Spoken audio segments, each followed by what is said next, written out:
My girlfriend said, if you really loved me, you'd know what I want on Valentine's Day. I said, you're right, I should know. Then I got her exactly what she said she wanted.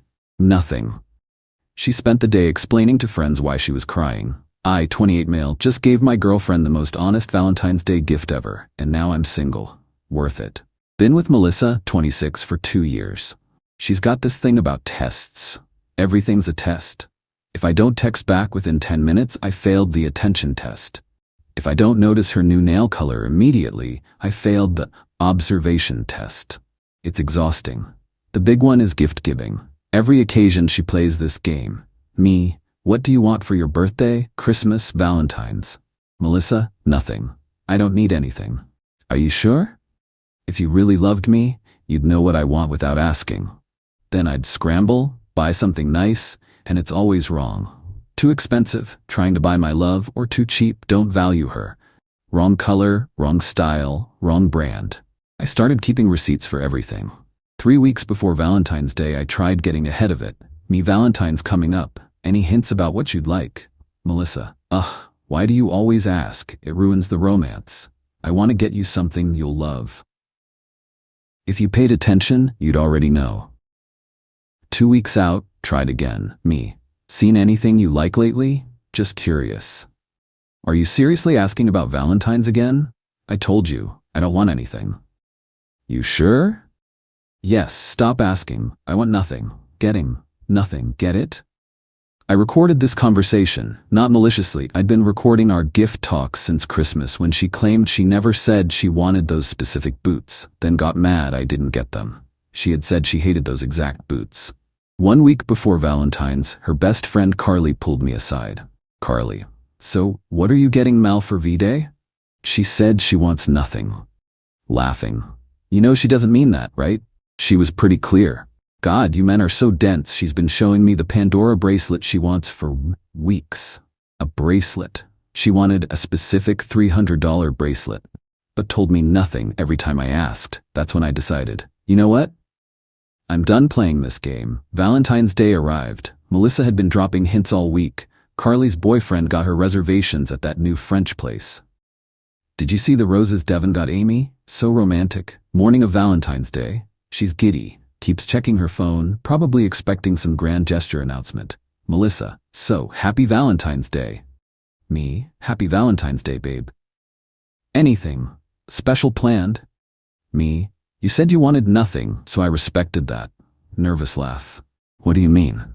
You were very clear. You wanted nothing for Valentine's Day, so that's what I got you. Nothing. Her face went through like 5 emotions. Confusion, realization, anger, disbelief, then rage. Are you serious right now? Dead serious. You said nothing multiple times. I listened. You know I didn't mean that. Me, how would I know? You said if I loved you, I'd know what you want. You said you wanted nothing. Either you meant it, or you were lying. Which is it? She started crying. Not sad tears, angry tears. Melissa, you're doing this to be spiteful. Me, no, I'm doing this because I'm tired of the games. Say what you mean or accept what you say. She grabbed her phone, started texting furiously. Within minutes, her friends were blowing up her group chat. She showed me like it would shame me. Carly, what? He got you nothing? Amy, on Valentine's Day? Girl, dump him. That's abusive. Me, show them the part where you said you wanted nothing. She wouldn't. Update 1. The day got so much worse for her. Melissa spent the morning crying and calling everyone, her mom, her sister, her friends, playing victim. But here's the thing. I had receipts, literal recordings. Around noon, her sister Kristen called me. Kristen, what the hell, Gavin? It's Valentine's Day. Hey Kristen, did Melissa tell you she specifically said she wanted nothing? She didn't mean it. How was I supposed to know that? It's common sense, is it? Hold on, I played her the recording, Melissa clearly saying I want nothing, nothing, get it? Kristen went quiet. Then, you recorded her? Started after Christmas when she denied saying things. I record all gift discussions now. That's actually smart, but still, you should have gotten her something. Me, why? So she can return it like the last 3 gifts? Yeah, I didn't mention, Melissa returned every gift I got her. The Christmas watch, returned for store credit. Birthday earrings, exchanged. Anniversary necklace, returned for cash. I found out from checking our credit card statements. The afternoon was the dinner reservation issue. See, Melissa assumed I'd made reservations somewhere fancy. She told her friends we were going to that new French place, because that's where Carly was going. So what time is our reservation? What reservation? For dinner. It's Valentine's Day. You said you wanted nothing. That includes no dinner. You're insane. You seriously made no plans? I'm respecting your wishes. She lost it. Full meltdown. But then tried to save face. Posted on her story, when he surprises you by cooking at home instead. Intimate Valentine. I didn't cook. Her friends started asking about the home-cooked meal. She had to keep lying. Then Carly called her to compare their nights. Melissa had to admit we were just sitting at home on Valentine's Day with nothing. By 6 p.m. she was desperate. Okay, I get it. You made your point. Now where's my real gift? This is it. Nothing. Stop being petty and give me my gift. There is no gift. You're seriously gonna ruin Valentine's Day over this? You ruined it when you decided to play games instead of communicating. She called her mom. Speaker. Honey, what's wrong? Sobbing. Gavin got me nothing for Valentine's Day. What? Why? He's being cruel. Be loud enough to be heard. Tell her what you said when I asked what you wanted. Hangs up quickly. Her mom called me directly 5 minutes later. Gavin, what's going on? Me, Patricia. I asked Melissa multiple times what she wanted. She said nothing. I got her nothing.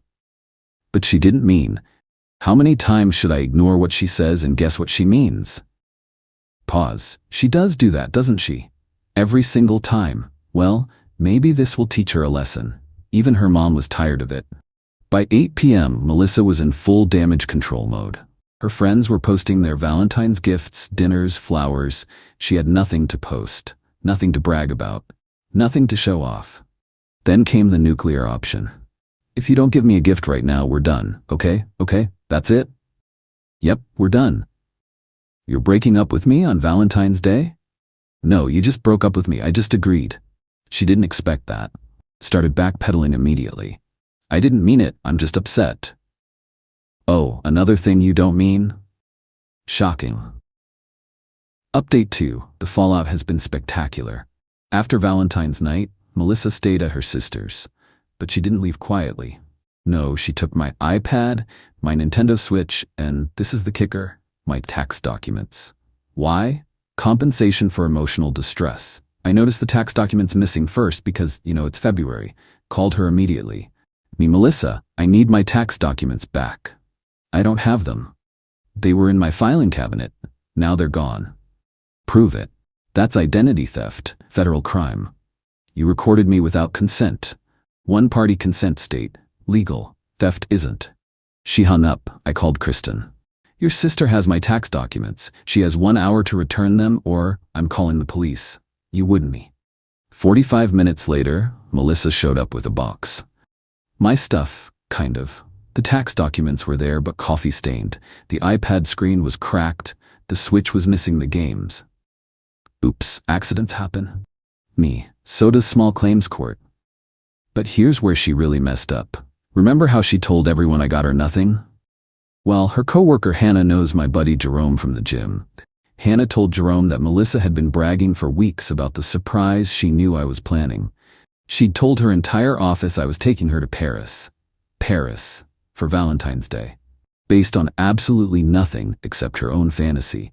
So when she showed up to work on February 15th with no Paris pictures, no gift to show off, nothing, questions were asked. Hannah, according to Jerome, so how was Paris? We didn't go to Paris. Oh no, what happened? Gavin didn't plan anything. Nothing at all? He said I told him I wanted nothing. The office gossip mill went crazy. But here's the thing. Some of her coworkers are married to guys who hate the gift-guessing game. They were actually on my side. One coworker, Beth, apparently said, so you told him you wanted nothing and you're mad he listened? That's on you, girl. Melissa was furious, started telling people I was abusive, controlling, manipulative. But then Hannah asked the magic question, didn't you return his Christmas gift for cash? See, Melissa had bragged about that too. How she'd returned the ugly watch I got her and bought shoes instead. Her coworkers started putting pieces together. Then came the dating app incident. My friend Carlos matched with Melissa on Bumble. 2 days after we broke up. 2 days. Her profile said she'd been single for months and was ready for a real man who knows how to treat a queen. Carlos screenshotted everything and sent it to me. But the best part? Her profile pics included photos from dates I'd paid for. The restaurant she's sitting in? I paid. The concert she's at? I bought those tickets. The vacation pics? My treat. I didn't do anything with this info. Didn't have to. Because Melissa's own entitlement did the work for me. She went on a date with some guy named Paul she met on the app. Told him about her abusive ex who got her nothing for Valentine's Day. Paul, being a decent dude, asked, "Did you tell him what you wanted?" Melissa, per her own Instagram story, she really needs to make that private. If he loved me, he'd know. Paul responded, "That's game playing. I don't do games." He left. Mid-date. She had to Uber home. Final update. This is the last update because the situation has completely resolved itself in the most karmic way possible. After the failed date with Paul, Melissa went into overdrive trying to make me look bad. But she made a crucial mistake. She forgot that I'm friends with her cousin Diego, and Diego is done with her drama. Diego called me last week. "Bro, you need to hear this." Turns out, at a family gathering, Melissa was telling everyone how I financially abused her by never getting her gifts. Her aunt asked the obvious question, "Didn't you return all his gifts for money?" Melissa tried to deny it, but Diego had receipts, literally. See, Melissa had borrowed money from Diego in January claiming she was broke. But Diego saw her returning my Christmas gift at the mall and getting cash back. He took a photo because he thought it was trashy. He showed the family the photo. Melissa returning the $400 watch I'd bought her, cash in hand, dated December 27th. Then her Venmo request to Diego for $200 on January 3rd, claiming she had no money for groceries. The family turned on her. Her grandmother, this sweet 80-year-old lady, apparently said, "Mija, you can't return gifts for cash, then cry about getting no gifts. That's tacky." But the real justice came from an unexpected source, the Pandora store. Remember the bracelet Carly mentioned? The one Melissa wanted? Well, I'd actually bought it. 2 weeks before Valentine's Day. Had it gift wrapped and everything.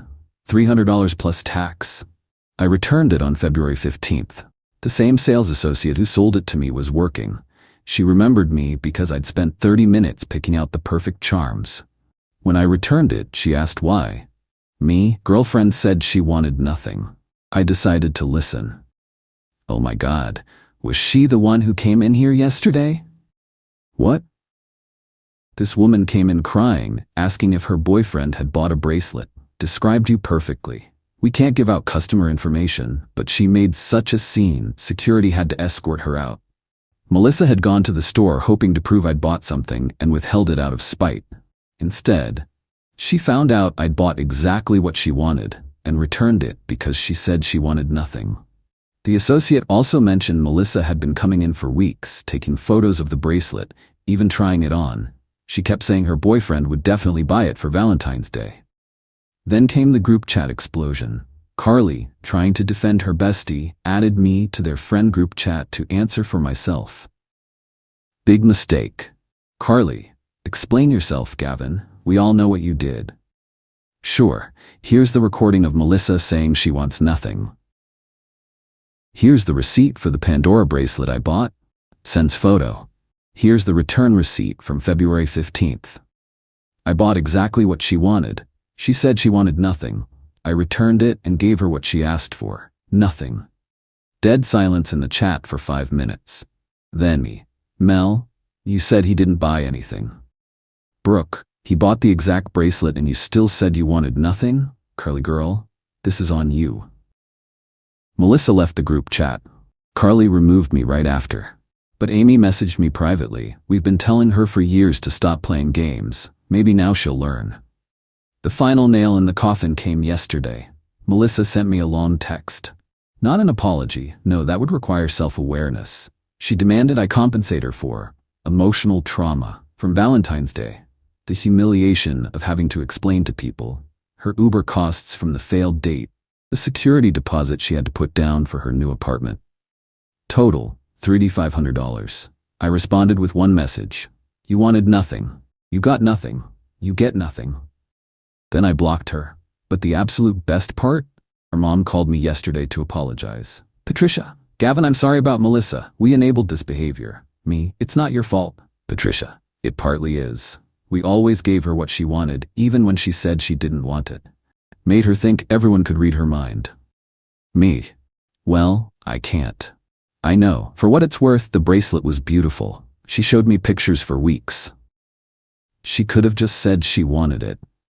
I know. She knows too. She just won't admit it. Melissa is now living in a studio apartment, still single. 3 more failed dates per Instagram, and according to Diego, she's telling people she's taking a break from dating to focus on herself. Translation: no one wants to date someone who plays gift-guessing games and returns everything for cash. As for me, I'm dating someone new. First thing I asked her, hey, what kind of food do you like? Her response, Italian. Why? Me wanna get Italian food Friday? Her sounds great. No games, no tests, no if you loved me you'd know. Just straight communication. It's refreshing as hell. Oh, and that $300 I got back from the bracelet? Used it for a weekend trip with my boys. Posted one photo with the caption, sometimes nothing is everything. Melissa viewed it within an hour. I know because Instagram tells you who views your stories. She wanted nothing. She got nothing. And now she has nothing to show for 2 years except returned gifts and a reputation for being impossible to please. Karma's not always instant, but sometimes it's exactly on time.